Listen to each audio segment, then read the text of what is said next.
My wife, Jennifer, and I have been married for 10 years. 10 years. We were high school sweethearts, went to college together, and built this life I thought was solid. We don't have kids, our choice, at least for now, and we've always tried to keep things exciting, you know? Vacations, date nights, spontaneous road trips. It felt like we were doing everything right. Or so I thought. For our 10th anniversary, we decided to go all out, a vacation to the beach, just the two of us. It was supposed to be magical. Candlelit dinners by the ocean, lazy mornings with mimosas, and endless sunsets.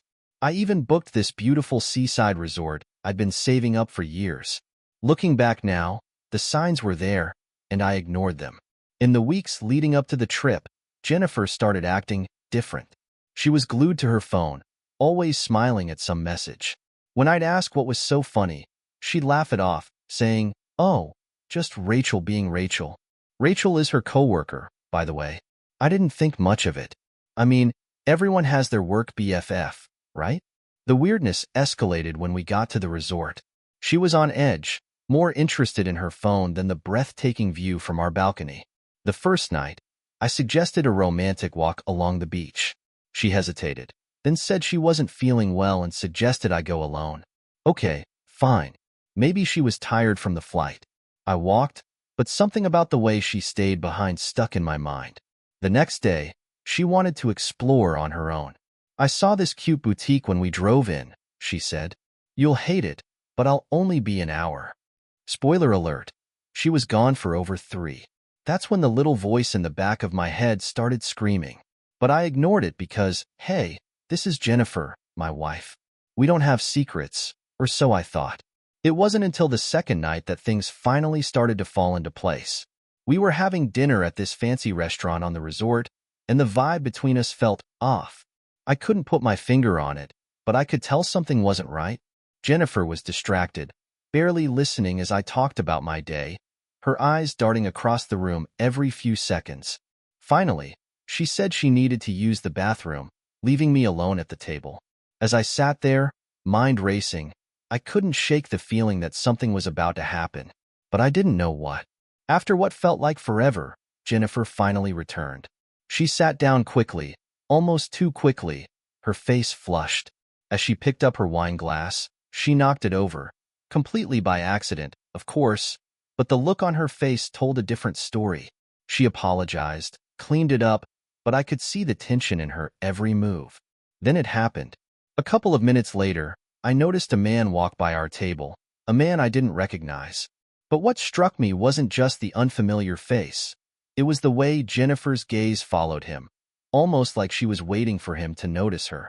And then, just as quickly as he passed, she snapped her attention back to me, all wide-eyed, like she hadn't just watched him like a hawk. Something clicked. I didn't need to see her phone. I didn't need to ask. I felt it. I didn't know exactly what was going on yet, but I knew it had to be something. The next day, I was going to find out for myself. The next morning, I woke up with a pit in my stomach. Jennifer was already out of bed, sitting on the balcony with her coffee. She looked serene, like nothing was wrong, but it just didn't sit right with me. She greeted me with a smile and asked if I slept well. I lied and said yes, though the truth was I barely closed my eyes. She mentioned she wanted to check out a local art gallery she'd heard about and suggested I spend the day relaxing by the beach. It sounded innocent enough, but I knew better. Her insistence felt rehearsed, like she'd been planning this. "Why don't I come with you?" I asked, trying to sound casual. Her face flickered with something I couldn't quite read. Panic, maybe, but she recovered quickly. "Oh, you'd hate it," she said with a laugh. "It's all modern art and abstract stuff. Totally not your thing. Besides, you should enjoy the beach. I'll only be a couple of hours." I didn't push it. I figured if something was going on, she'd let her guard down if I didn't act suspicious. So, I agreed, playing along with her little charade. She left around mid-morning, wearing a sundress and a smile that didn't reach her eyes. As soon as she was out the door, I grabbed my things and decided to take a walk. I wasn't entirely sure what I was looking for, but I couldn't just sit by the pool pretending everything was fine. The resort was sprawling, with private bungalows, secluded beaches, and enough twists and turns to get lost if you weren't paying attention. I walked aimlessly for a while, letting my thoughts race. Was I being paranoid? Was I making something out of nothing? Maybe she really was just at an art gallery, enjoying some time to herself. And then I saw them. It was pure chance. I was cutting through a trail near the edge of the resort when I heard laughter, her laughter. It stopped me dead in my tracks. I moved closer, carefully, my heart pounding in my chest. Through the trees, I saw Jennifer sitting at an outdoor cafe with the man from last night. The same guy she'd been watching at dinner. They were leaning in close, talking and laughing like they were sharing some private joke. She reached out and touched his arm, a gesture that felt too intimate for two friends. My stomach churned as I watched her tuck her hair behind her ear, a move I'd seen her do 1,000 times when she was trying to flirt. I froze, unsure of what to do. Should I storm over there? Should I take a picture? Should I turn around and pretend I hadn't seen anything? Before I could decide, they got up and started walking toward one of the private beach bungalows. I stayed back, far enough that they wouldn't notice me, but close enough to see where they were heading. Sure enough, they went inside, the door closing behind them. I stood there for what felt like forever, staring at the bungalow. My mind was racing, my body shaking with adrenaline. Part of me wanted to kick down the door and demand answers. But another part of me, maybe the smarter part, knew I needed to play this carefully. If I confronted her now, she'd just deny everything. I needed proof. So, I took a picture of the bungalow, making sure to include the room number in the frame. Then I walked back to our suite, my hands trembling the entire way. Back at our suite, I sat on the edge of the bed, my mind reeling. I kept replaying the scene in my head, her laughter, her touch, the way she leaned into him like I didn't even exist. It felt surreal, like I was watching someone else's life fall apart. I paced the room, trying to figure out my next move. I knew I couldn't let my emotions take over. If I stormed in there, I'd only give her a chance to lie her way out of it. I needed undeniable proof, something that couldn't be explained away as innocent or a misunderstanding. And then it hit me. The resort was swanky, the kind of place where privacy was everything. That meant cameras. I grabbed my room key and headed to the front desk, doing my best to look calm. "Hi, I was wondering if you could help me with something," I said to the receptionist, a young woman with a polite smile. "My wife and I are staying in one of the suites, and she misplaced her key earlier. She's really worried about security. I was wondering if you could confirm if there are cameras near the private bungalows? Just for peace of mind." She nodded. "Yes, we have cameras throughout the resort, including near the bungalows. Is there something specific you're concerned about?" I hesitated, then decided to test the waters. I saw someone loitering near one of them earlier. It might be nothing, but it made me uncomfortable. Would it be possible to review the footage, just to make sure everything's okay? Her expression grew cautious. "I can't show you the footage directly, but I can have our security team look into it." "Which bungalow was it?" "Number 14, I said, keeping my voice steady. She made a quick note and assured me that someone would check it out. I thanked her and walked away, hoping I hadn't just blown my cover. Now all I could do was wait. A couple of hours later, Jennifer came back to the suite, acting like nothing had happened. She kissed me on the cheek, dropped a shopping bag on the table, and launched into a story about the adorable little gallery she visited. She even pulled out a cheap painting, proof of her solo adventure. I forced a smile, playing along. "Looks like you had a great time." She nodded enthusiastically. "It was amazing. You should have come with me, but I know modern art isn't your thing." As she chatted away, I couldn't help but stare at her, wondering how she could lie so easily. She looked so comfortable, so normal. If I hadn't seen her with that man, I might have believed her. Later that evening, I got a call from the resort security team.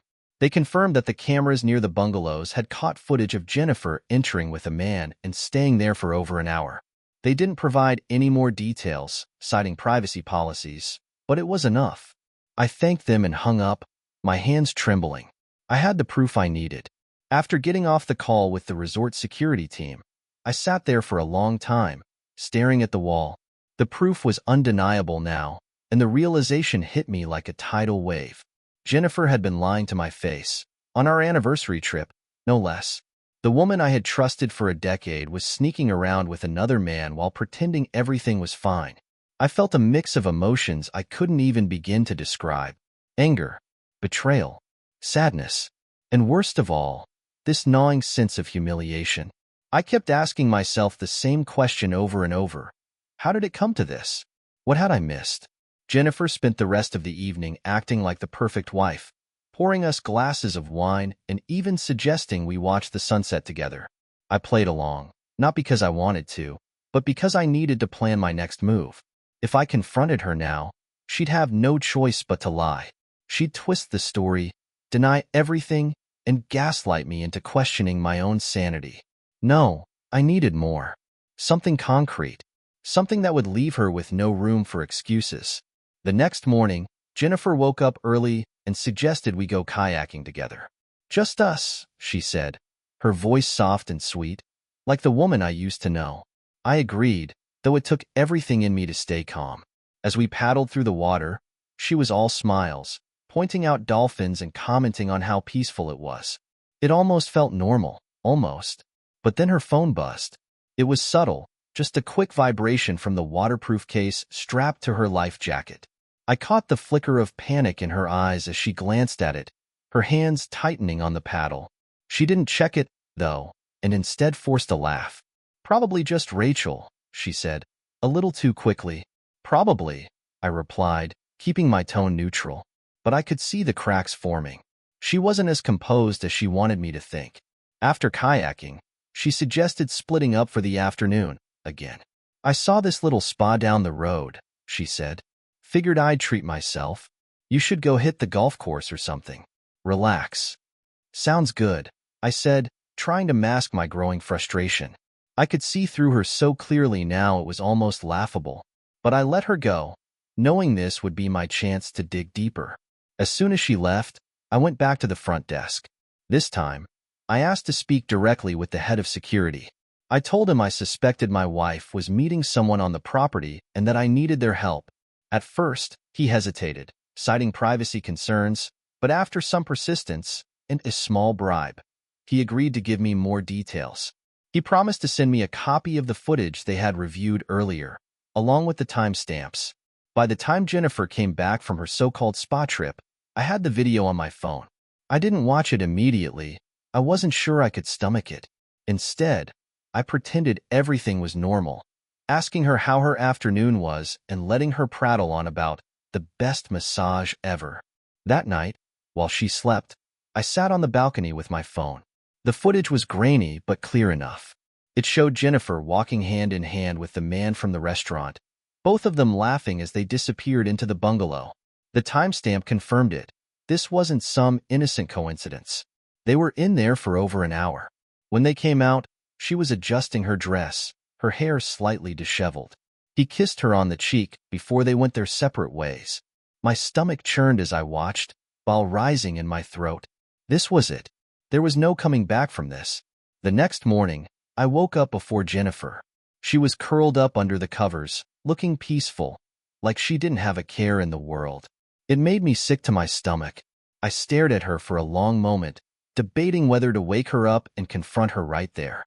But no, I wanted to do this on my terms. I stepped out onto the balcony and called my best friend, Eric. He's the kind of guy you go to when your life is falling apart. Solid, no nonsense, and brutally honest. I hadn't told him anything yet, but the moment he answered, he could tell something was wrong. Bro, you sound like you've been hit by a truck, he said. What's going on? I told him everything. The suspicious behavior, the man from dinner, the bungalow, the video. By the time I finished, there was a long silence on the other end of the line. Damn, he finally said. I don't even know what to say. Are you sure? Yeah, Eric, I replied, my voice breaking. I'm sure. He sighed heavily. You've got the proof. Now what are you going to do about it? That was the million-dollar question. I didn't have an answer yet, but talking to Eric gave me the clarity I needed. I couldn't keep pretending everything was fine. I had to confront Jennifer, and I had to do it today.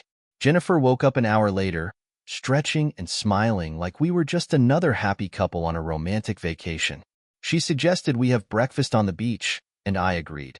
using the time to steady my nerves. As we sat at the table, sipping coffee and watching the waves, I couldn't hold it in any longer. So, I began, my voice steady but cold. "How's Mark?" Her smile faltered. "Mark?" she repeated, feigning confusion. "Who's Mark?" I leaned back in my chair, crossing my arms. "The guy you've been sneaking around with. The one you met at the bungalow. Ring any bells?" Her face went pale, and for a split second, I saw panic flash in her eyes. But then she recovered, plastering on that fake smile I'd come to recognize. "Bungalow? What are you talking about, honey?" I pulled out my phone and placed it on the table, the video ready to play. "Don't lie to me, Jennifer. I have proof. I know everything." Her smile disappeared. She stared at the phone like it was a ticking time bomb. "I don't know what you think you saw," she stammered, "but it's not what you think." "Not what I think?" I snapped, my voice rising. "I saw you walk into that bungalow with him. I saw you leave an hour later. I talked to security, Jennifer. They confirmed it. So please, enlighten me. What exactly am I supposed to think?" She opened her mouth to respond, but no words came out. For the first time, she looked genuinely afraid. "It was nothing," she finally said, her voice barely above a whisper. "Just a stupid mistake. It didn't mean anything." I laughed bitterly. "A mistake? On our anniversary trip? While I was sitting in our room thinking we were celebrating 10 years together, you were off screwing some guy in a bungalow? That's not a mistake, Jennifer. That's a choice." Tears welled up in her eyes, but I didn't care. I was too angry, too hurt. "Please," she said, reaching across the table for my hand. "It's not what you think. I love you." I pulled my hand away, my heart pounding in my chest. "No, Jennifer, you don't. You don't do this to someone you love." She broke down, sobbing into her hands, but it did nothing to soften me. I stood up, tossing a few bills onto the table to cover the check. "We're done," I said, my voice cold and final. "When we get back home, I'm filing for divorce." As I walked away, I felt a strange mix of emotions: anger, sadness, relief. This wasn't how I'd imagined our anniversary ending, but I knew one thing for sure: I deserved better. After the confrontation at breakfast, I went back to the suite, grabbed my bag, and checked out of the resort. I couldn't stand to be there for another second. Jennifer was still at the restaurant, sobbing, or at least that's what I assumed. Part of me wanted to leave her stranded, but I wasn't that cruel. I left a note with the front desk, letting her know I was heading back home and that she could figure out her own travel arrangements. The drive to the airport was a blur. My mind kept replaying the scene at the cafe, the video, her lies. Every time I thought about it, a fresh wave of anger and hurt hit me like a punch to the gut. How could she do this to me? To us? I'd spent 10 years believing we were building something real, only to find out it was all a lie. I boarded the first flight I could find, a cramped, overpriced connection that took me halfway across the country before finally landing me at home. By the time I got back to our house, it was late, and the silence was deafening. The place felt foreign, like it belonged to someone else. I didn't waste time wallowing. I grabbed a suitcase and started packing Jennifer's things. Every dress, every shoe, every photo of us together. I threw it all into garbage bags and dumped them in the garage.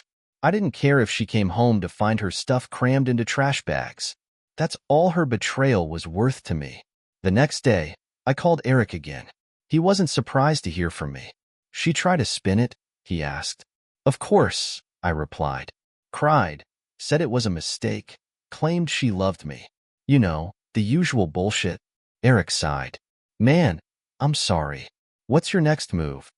"Divorce," I said without hesitation. "I've already started looking for a lawyer." "That's the right call," he said. "You don't deserve this crap. Let me know if you need anything." After hanging up, I spent the rest of the day researching divorce attorneys. I found a local firm with solid reviews and booked an appointment for the following week. In the meantime, I called the bank and froze our joint accounts. I wasn't about to let Jennifer use my money to cover her mess. I also made a call to the resort, requesting a formal copy of the footage from security.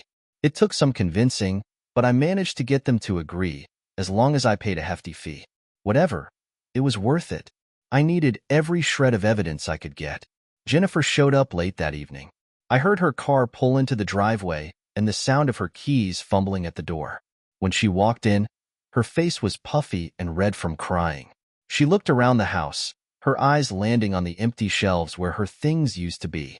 "What the hell is this?" she demanded, her voice shaky. "It's called consequences," I said, leaning against the kitchen counter. "Your stuff is in the garage. You can take it and leave." Her jaw dropped. "You're kicking me out?" "Yeah, Jennifer," I said, my voice dripping with sarcasm. "That's what happens when you cheat on your husband." "I told you it was a mistake," she shouted, tears streaming down her face again. I wasn't thinking straight. It didn't mean anything. "Stop saying it didn't mean anything," I snapped, my voice rising. "You don't just accidentally meet a guy, flirt with him, and screw him in a bungalow. You planned this. You lied to me, over and over. And now you're trying to play the victim? Unbelievable." She broke down completely, collapsing onto the couch and sobbing into her hands. "Please, let's talk about this," she begged. "We can fix it. We can go to counseling. I'll do whatever it takes." But I was done. "There's nothing to fix, Jennifer. We're over. I'm filing for divorce, and there's no coming back from this." Her sobs turned into angry screams, but I didn't care. I went upstairs, locked the bedroom door, and ignored her for the rest of the night. The next morning, I woke up to the sound of Jennifer pacing downstairs. Her voice echoed through the house as she made frantic phone calls, alternating between angry tirades and pleading sobs. I couldn't make out every word, but I caught enough to piece it together. She was calling friends, family, maybe even coworkers, trying to rally support or figure out her next move. I didn't bother going downstairs. I had no intention of engaging with her. Instead, I spent the morning contacting a lawyer I'd found the night before. Her name was Claire Matthews, and from our brief phone conversation, I could tell she wasn't the type to back down from a fight. I explained the situation, sparing no detail, and by the end of the call, she had a plan in motion.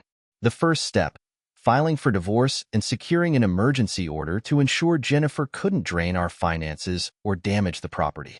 By the time I came downstairs, Jennifer was sitting at the kitchen table, her face streaked with tears. She looked up at me, her eyes desperate. "Tom, please," she started, her voice breaking. "We can fix this. I'll do whatever it takes." I shook my head. "You keep saying that, but you don't get it. There's nothing to fix. You destroyed everything the moment you decided I wasn't enough for you." She stood up, her hands shaking. "It was one mistake. One stupid mistake. Are you seriously going to throw away 10 years over this?" I laughed bitterly. "You threw it away, Jennifer. Not me. I trusted you, and you betrayed me. You don't get to play the victim here." She opened her mouth to argue, but I held up a hand to stop her. "Save it. I've already spoken to a lawyer. The divorce papers are being filed today." Her face crumpled, and for a moment, I thought she might collapse. But then her expression hardened, and I saw a flash of anger in her eyes. "You're really doing this?" she asked, her voice low and trembling. "You're just going to walk away from everything we built together?" "Yes," I said simply, "because it wasn't real. At least, not for you." The rest of the day was tense. Jennifer alternated between begging me to reconsider and lashing out in anger, accusing me of being cold and unforgiving. She even tried to guilt-trip me, bringing up memories of our early years together and the plans we'd made for the future. But none of it worked. My mind was made up. That evening, things escalated further. Jennifer stormed into the living room, holding her phone like a weapon. "You told people, didn't you?" she demanded. "You've been spreading lies about me." "I haven't told anyone who doesn't need to know," I replied calmly. "But if you're worried about your reputation, maybe you should have thought about that before you cheated." Her face turned red, and for a moment, I thought she might throw the phone at me. Instead, she screamed in frustration and stomped out of the room, slamming the door behind her. The next morning, I got a call from Claire. The divorce papers were ready, and she'd arranged for them to be served to Jennifer at the house. "Do you want to be there when it happens?" she asked. "Absolutely," I said. I wanted to see the look on Jennifer's face when she realized this was real. Around noon, the doorbell rang. Jennifer was in the kitchen, and I was in the living room, pretending to watch TV. When she answered the door, I heard the process server introduce himself and hand over the envelope. "What the hell is this?" she yelled, her voice echoing through the house. I walked into the hallway, my expression neutral. "That, Jennifer, is your wake-up call." She tore open the envelope, her hands shaking as she skimmed the documents. "You're serious," she said, her voice barely above a whisper. "You're really doing this?" "Yes," I said. "And if you're smart, you'll sign the papers and move on. Don't make this harder than it needs to be." Her face twisted in anger. "You're going to regret this," she spat. "You think you're the victim here, but you're not. You're just a coward who can't handle the truth." I shrugged, unfazed. "If that's what you need to tell yourself, go ahead. But the truth is, I'm done. And so is this marriage." She stormed upstairs, slamming the door to what used to be our bedroom. I didn't follow. I just sat down, letting the weight of everything sink in. It wasn't over yet, not by a long shot, but for the first time in days, I felt a glimmer of peace. Jennifer stayed upstairs for hours after the papers were served. I could hear the occasional burst of angry muttering through the walls, but I ignored it. I wasn't in the mood to deal with her theatrics. I used the time to reach out to a locksmith to change the locks on the house. I didn't want to take any chances, especially with her escalating behavior. Later that evening, she came back downstairs, her face red and tear-streaked. Her hair was a mess, and she clutched the divorce papers in one hand like they were a weapon. "You're making a huge mistake," she said, her voice shaking with anger. "Do you know what this will cost you? What it'll cost both of us?" "I know exactly what it'll cost," I replied, keeping my tone calm. "And it's worth every penny to get you out of my life." She let out a bitter laugh. "You're so smug, so righteous, like you're some kind of saint. Newsflash, Tom, nobody's perfect. Not me, not you." "True," I said, shrugging. "But you're the one who destroyed our marriage, not me." Her eyes narrowed. "You're not as innocent as you think," she snapped. "You've been checked out for years, always busy with work, always too tired to make an effort. Don't you dare act like this is all on me." Her words stung, but I wasn't about to let her rewrite history. "Funny how you never mentioned any of that until you got caught cheating," I said. "If you were so unhappy, you could have talked to me. Instead, you decided to screw around behind my back. That's on you, Jennifer, not me." She glared at me, her fists clenched at her sides. "You'll regret this," she said through gritted teeth. "I'll make sure of it." The next few days were a whirlwind of tension and legal maneuvers. Claire worked quickly, filing additional motions to protect my assets and secure temporary orders that would prevent Jennifer from making any drastic moves. I kept the lines of communication open with her, but limited my interactions with Jennifer to the bare minimum. Meanwhile, Jennifer started reaching out to friends and family, spinning her version of events. I started getting calls and texts from mutual acquaintances, some of them supportive, others accusing me of overreacting. "Eric, as always, have my back. Don't let her get to you," he said. "People who know you will see through her bullshit. And anyone who doesn't? Screw him." Still, the gossip was draining. I found myself dreading every notification on my phone, wondering who would be the next to weigh in on my marriage. Things came to a head on Thursday night. I was in the living room, going over some paperwork from Claire, when Jennifer came storming in. She was holding her phone, her face twisted in rage. "Did you tell my parents about the divorce?" she demanded. "No," I said, not bothering to look up. "But maybe you should. They deserve to know the truth." She scoffed. "The truth? You mean your twisted version of it? You've probably painted me as the villain, haven't you? Poor Tom, the innocent husband, betrayed by his wicked wife." I finally looked up, my patience wearing thin. "Jennifer, you are the villain. You cheated. You lied. And now you're angry because people are finding out? Give me a break." She stood there for a moment, her chest heaving, and then she did something I didn't expect. She threw her phone at me. It missed, hitting the wall behind me with a loud crack, but the act itself was enough to send my blood boiling. "Are you out of your mind?" I shouted, standing up. You ruined my life, she screamed back. You're trying to turn everyone against me, and for what? So you can play the victim? I took a deep breath, forcing myself to stay calm. I didn't ruin your life, Jennifer. You did that all on your own. Now, get out of my face before I call the cops. Her eyes widened, and for a moment, I thought she might actually hit me. But then she stormed out, slamming the front door so hard the windows rattled. The next day, I called Claire and told her what had happened. She was immediately concerned. Do you want me to file for a restraining order? She asked. Not yet, I said. Let's see how she acts over the weekend. But if she pulls something like this again, I won't hesitate.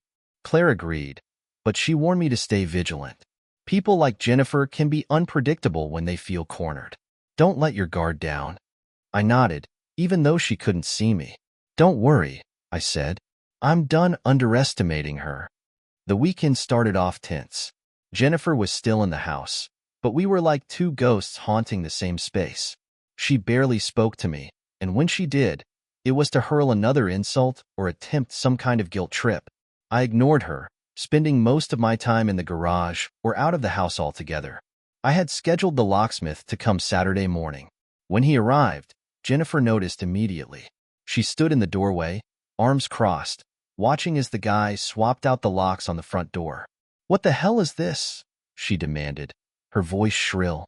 It's exactly what it looks like, I said, my tone flat. You're not going to live here much longer, and I don't trust you not to pull something. Her jaw dropped. You're unbelievable.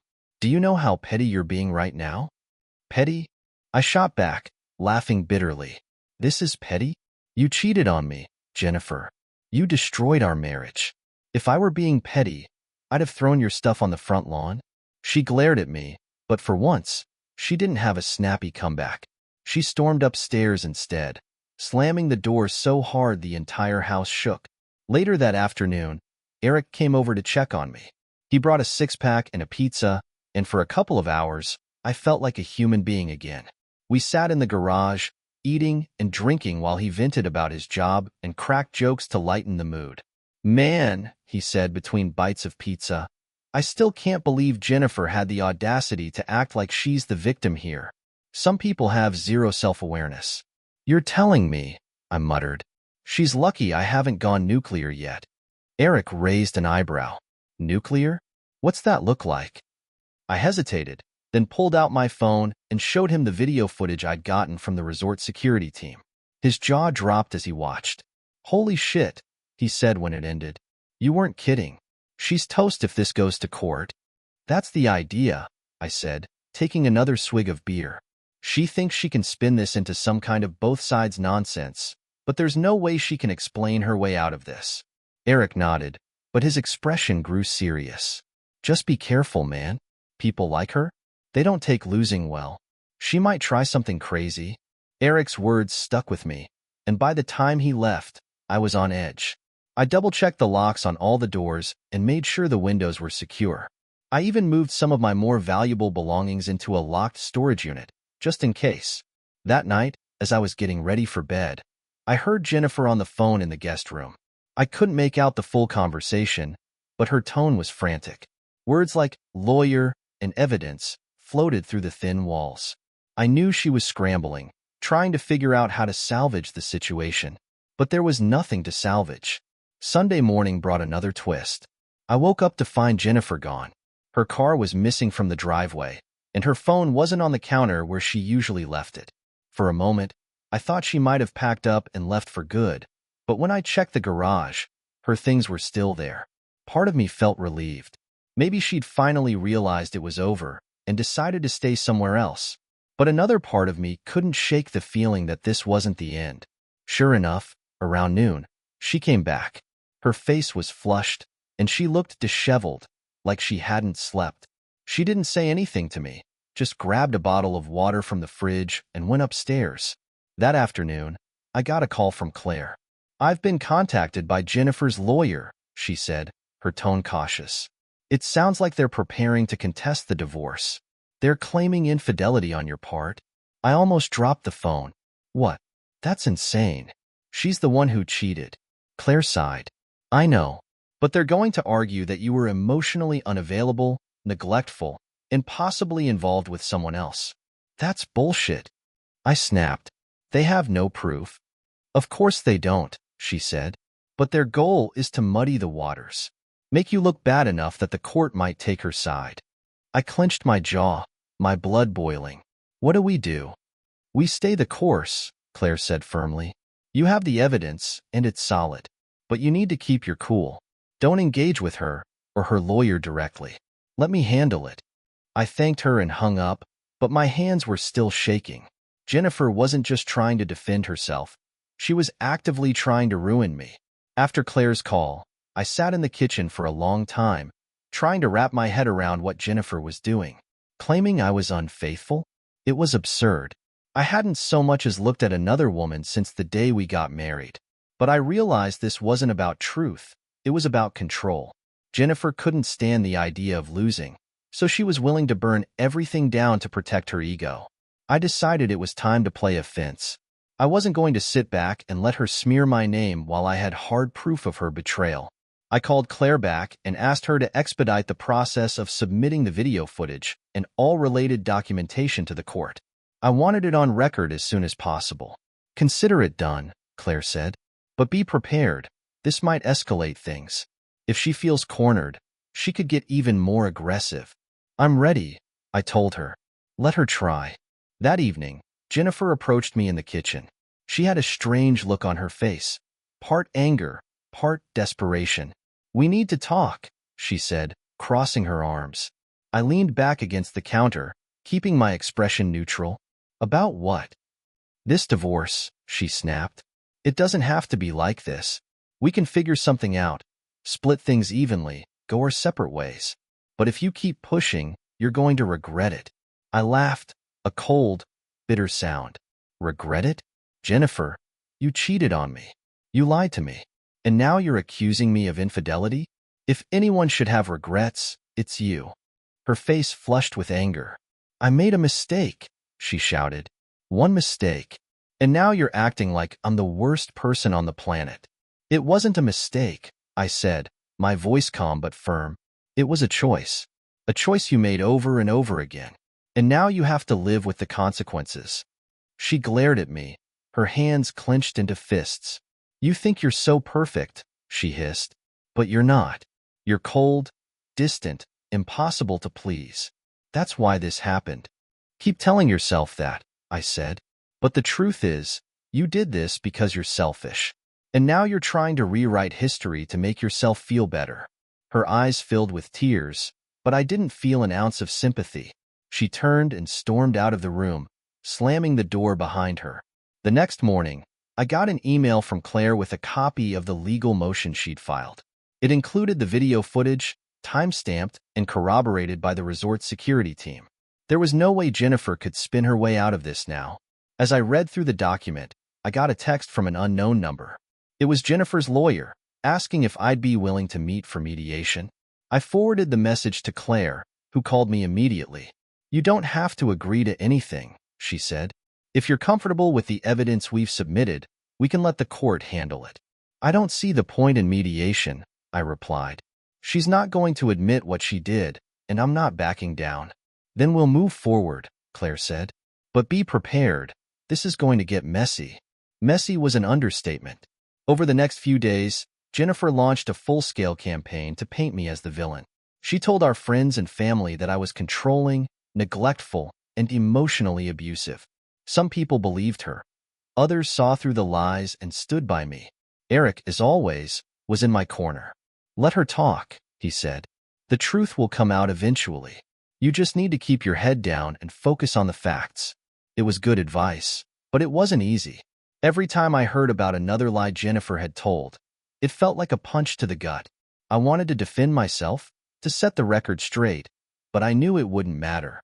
People would believe what they wanted to believe. The turning point came a week later, when Jennifer's lawyer finally saw the video footage.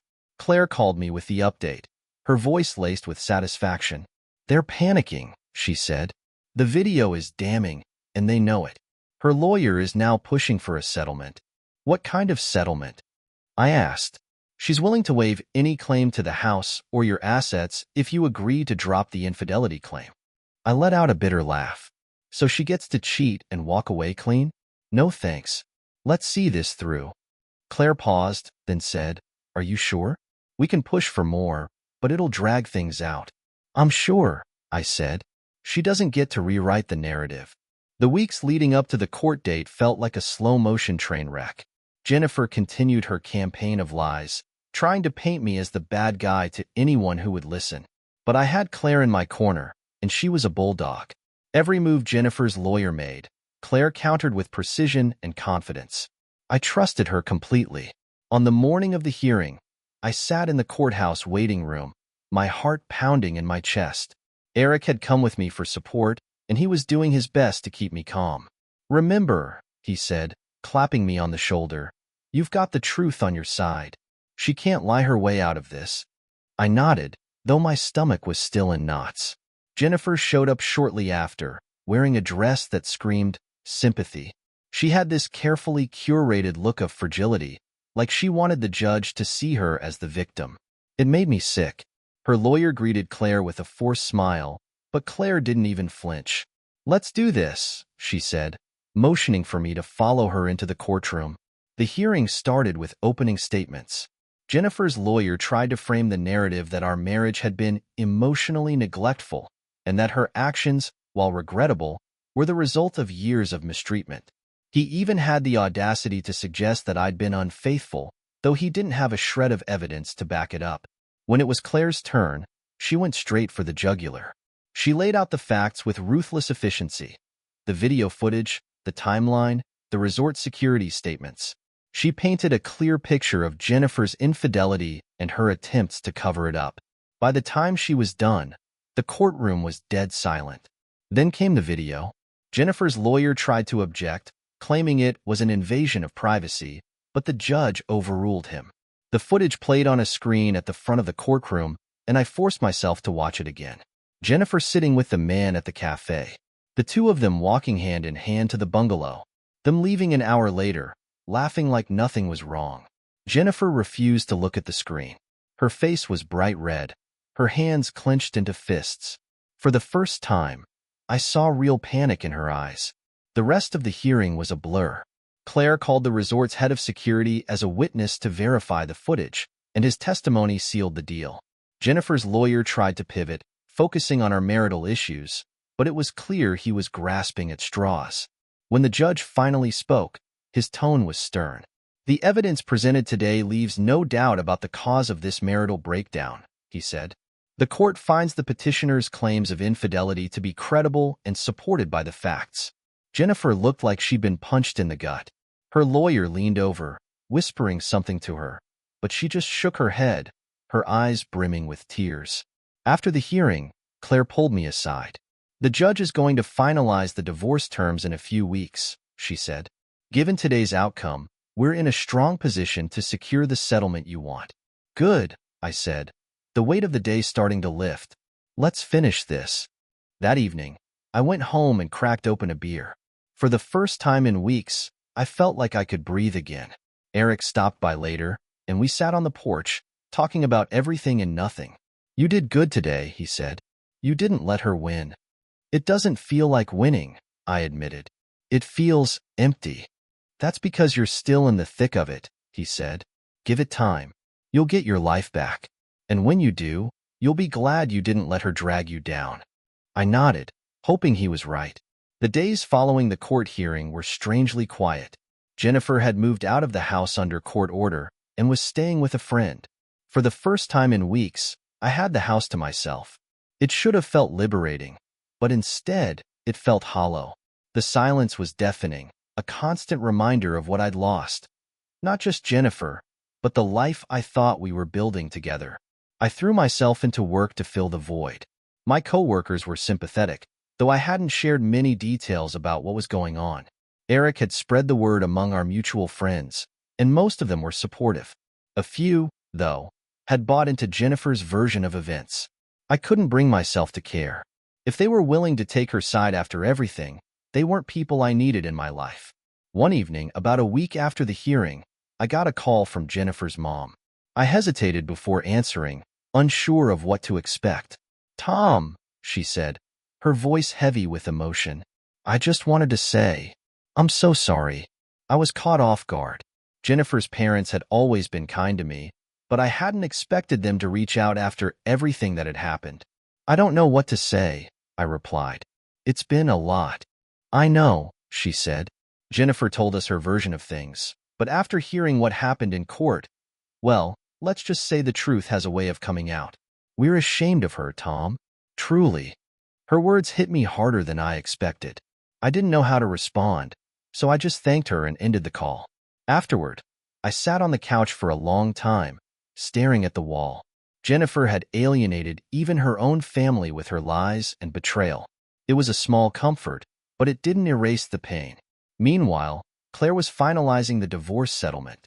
Jennifer's lawyer had backed off after the hearing, realizing he didn't have a leg to stand on. The terms were clear. I kept the house, the majority of our savings, and any personal assets that had been in my name before the marriage. Jennifer walked away with a modest settlement, which was more than she deserved in my opinion. On the day the settlement was finalized, Claire called to congratulate me. It's over, she said. You're officially free.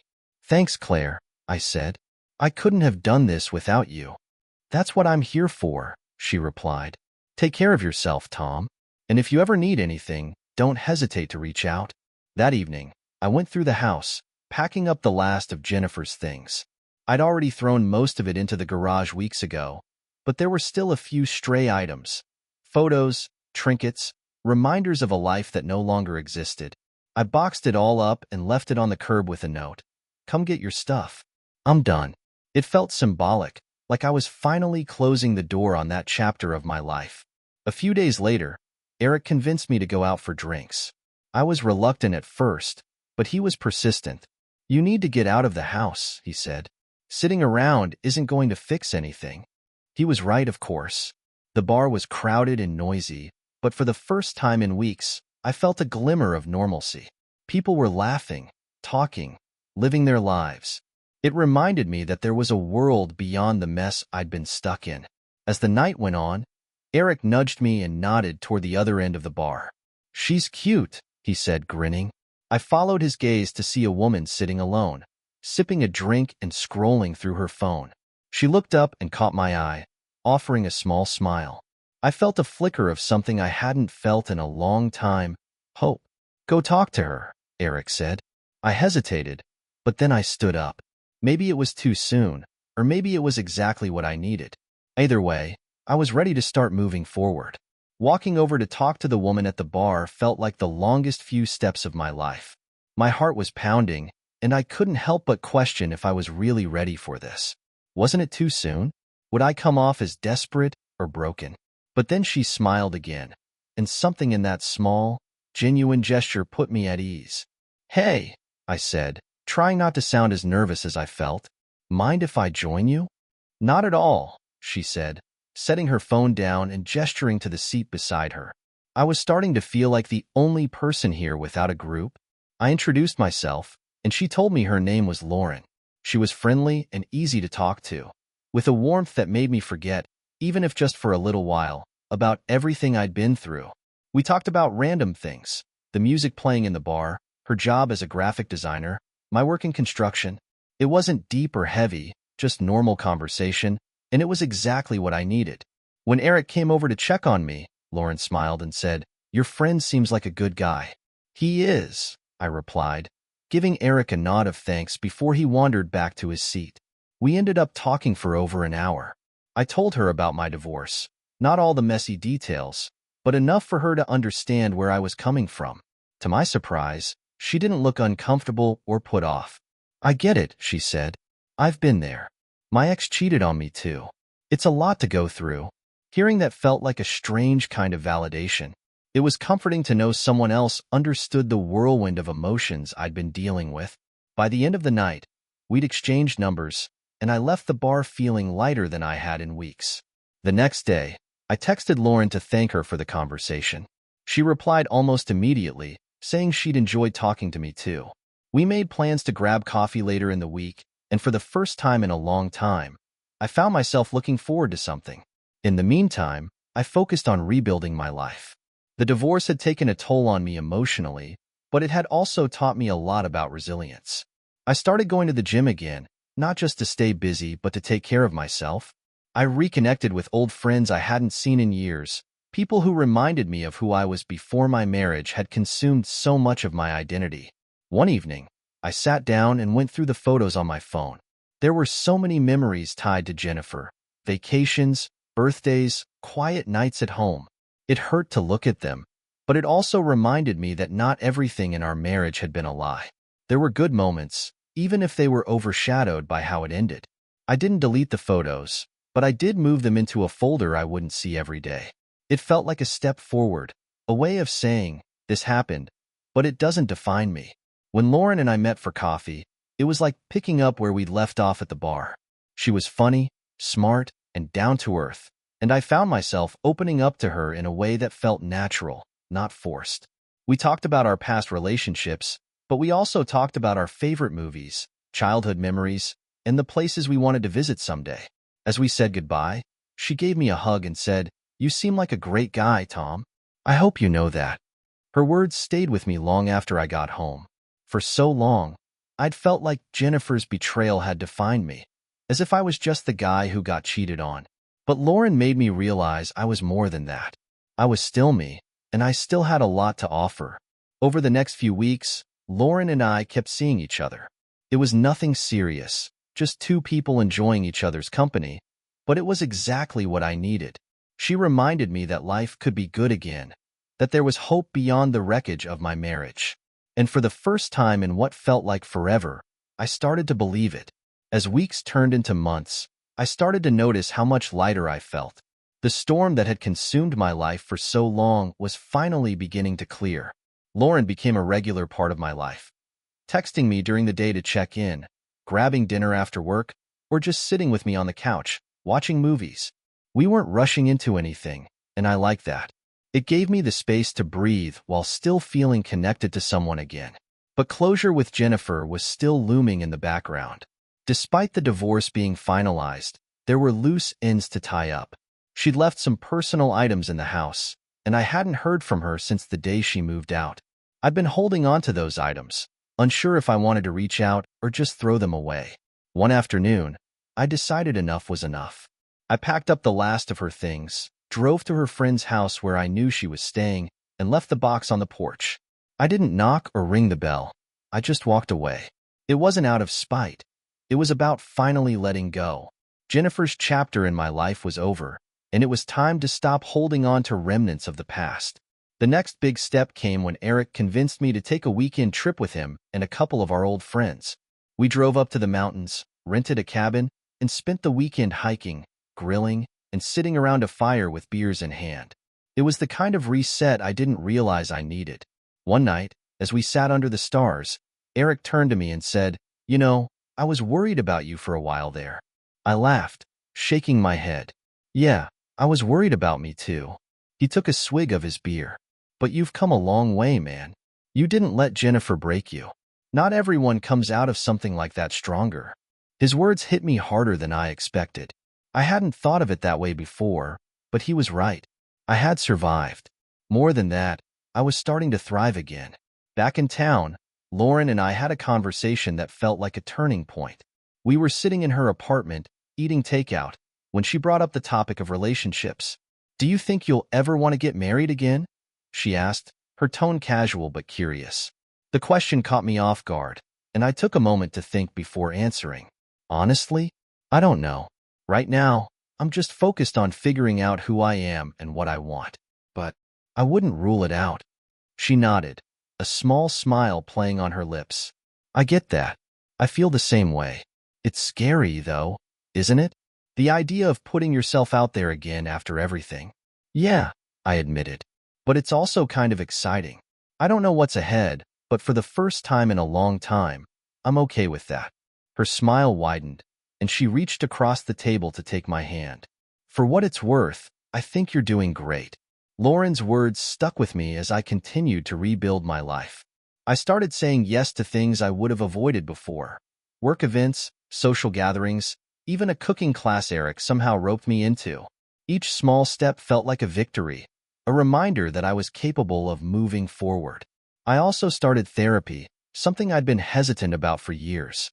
Talking to a professional helped me unpack the emotions I'd been carrying, not just from the divorce but from years of self-doubt and neglect. It wasn't easy, but it was worth it. I was learning to let go of the anger and focus on what mattered, my own happiness. One day, months after the divorce was finalized, I got a message from Jennifer. It was short and to the point. "I'm sorry for everything. I hope you're doing okay." I stared at the message for a long time before replying. "I am. I hope you are too." And that was it. No long conversation, no reopening of old wounds. Just a simple acknowledgement that we were both moving on in our own ways. As I sat on the porch that evening, watching the sunset, I felt a sense of peace I hadn't felt in years. My life wasn't perfect, but it was mine again. And for the first time, I was excited to see where it would take me. A year after the divorce was finalized, I stood in my backyard, watching the sunrise. The house was quiet, but it didn't feel empty anymore. The silence, once so oppressive, now felt peaceful, like the calm after a storm. Life had changed in ways I never imagined. I wasn't the same man I'd been when this all began, and that was a good thing. The pain, the betrayal, the uncertainty, it had shaped me, but it hadn't defined me. I was stronger now, more sure of who I was and what I wanted. Lauren was still in my life, and though we hadn't labeled our relationship, we'd grown close. She was my anchor, but not in a way that made me feel dependent. Instead, she encouraged me to keep moving forward, to embrace the person I was becoming. Being with her felt easy, like breathing. One weekend, she and I went on a road trip to the mountains, just the two of us. As we hiked a winding trail, the air crisp and the leaves vibrant with autumn colors, I realized something important. For the first time in years, I wasn't thinking about Jennifer. There was no bitterness, no lingering anger. It wasn't that I'd forgiven her. I wasn't sure I ever would, but I'd stopped letting her actions consume me. She was a part of my past, but that's where she belonged. My future was mine, and I was ready to embrace it. A few weeks later, I had dinner with Eric and a few other friends. As we laughed and reminisced about old times, Eric pulled me aside and said, "You look good, man. Like, really good. It's like you've got your spark back." "Thanks," I said, smiling. "I feel good. Better than I have in a long time." "Well, don't let it go to your head," he joked, clinking his beer bottle against mine. "But seriously, I'm proud of you." That moment stuck with me. I didn't need validation from anyone, but hearing it from someone who'd seen me at my lowest meant a lot. A year later, I decided to sell the house. It wasn't out of necessity, but out of a desire for a fresh start. The house, with all its memories, had served its purpose, but I was ready to move on, to find a place that was mine, not ours. Lauren helped me pack, and as we loaded the last box into the moving truck, she turned to me and asked, "How does it feel?" "Good," I said, glancing at the empty house one last time. "Really good." In my new place, a cozy apartment overlooking the city, I started building a life that was completely my own. I decorated the way I wanted, filled the shelves with books and trinkets that made me happy, and even adopted a rescue dog named Max, who quickly became my best friend. Lauren was a part of that life, but I was careful not to lose myself in the relationship. We supported each other, but we also gave each other space to grow. It wasn't perfect, but it was real, and that was all I needed. Looking back now, I can't say I'm grateful for what happened with Jennifer, but I can say that it taught me more about myself than I ever expected. I learned that I'm resilient, that I'm capable of rebuilding even when everything falls apart, and that happiness isn't something someone else gives you. It's something you create for yourself. If there's one piece of advice I'd offer to anyone going through something similar, it's this: don't let someone else's betrayal define you.